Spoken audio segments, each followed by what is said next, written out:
Guys 30 days চ্যালেঞ্জের মধ্যে আজকে হচ্ছে ডে 13।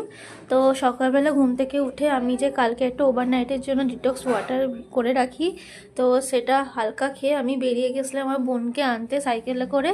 দেন আকাশ স্কুলে গেছিলো, দেন ওইখান থেকে এসে মা ডালিয়া করে দিয়েছিলো, সেটা খেয়েছিলাম। দেন খেয়ে একটু মানে বসেছিলাম, বসে দেন চান টান করে বাবা কি তালফোকর এনেছিল, চারি আই ডোন্ট নো এটা অ্যাকচুয়াল নাম কি। তো আমার খুব ভালো লাগে এই ফলটা খেতে, বিশেষত লক্ষ্মী পুজোতে লাগে। তো তারপর মা একটু কষা মাংস, আজকে মাংস হবে, মা কষা মাংস দেবে সেটা কি হয়। দেন তারপর মেনুতে ছিল মাংসর ঝোল, ভাত আর শাক আর পটল ভাজা, যেটা আমি খুব একটা খাই না, তাও খেতে হয়েছে। দেন ওইটা খেয়ে বেলটা গাইস হাফ খেয়ে নিয়েছে, এত ভালো। তো লাস্টে মনে পড়েছে, তো বেলটা মাখানো খেয়ে ঘুমিয়ে পড়েছিলাম। ঘুম থেকে উঠে একটু নিজ হাতে করেছিলাম চিকেন পপকর্ন। দেন ওইটা খেয়ে বেরিয়ে গেছিলাম রাসের মেলায়। আর বাড়ির সামনে রাস হবে, প্রত্যেকদিন রাসের মেলা যাবো না।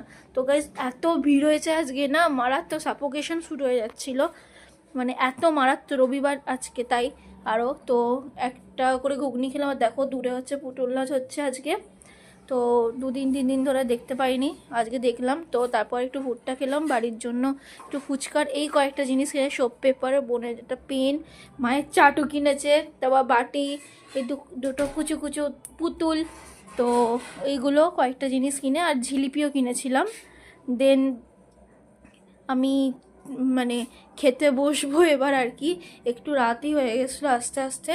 তো ফুচকাটা খেয়ে একটু বসেছিলাম। দেন মার রুটি করেছিল, আর সকালে যে মাংসের ঝোল ছিল সেটা দিয়ে রুটিটা খেয়ে আজকে এইটুকু। তো আজকে এখন শুয়ে পড়ি। তো সবাইকে জানাই গুড নাইট।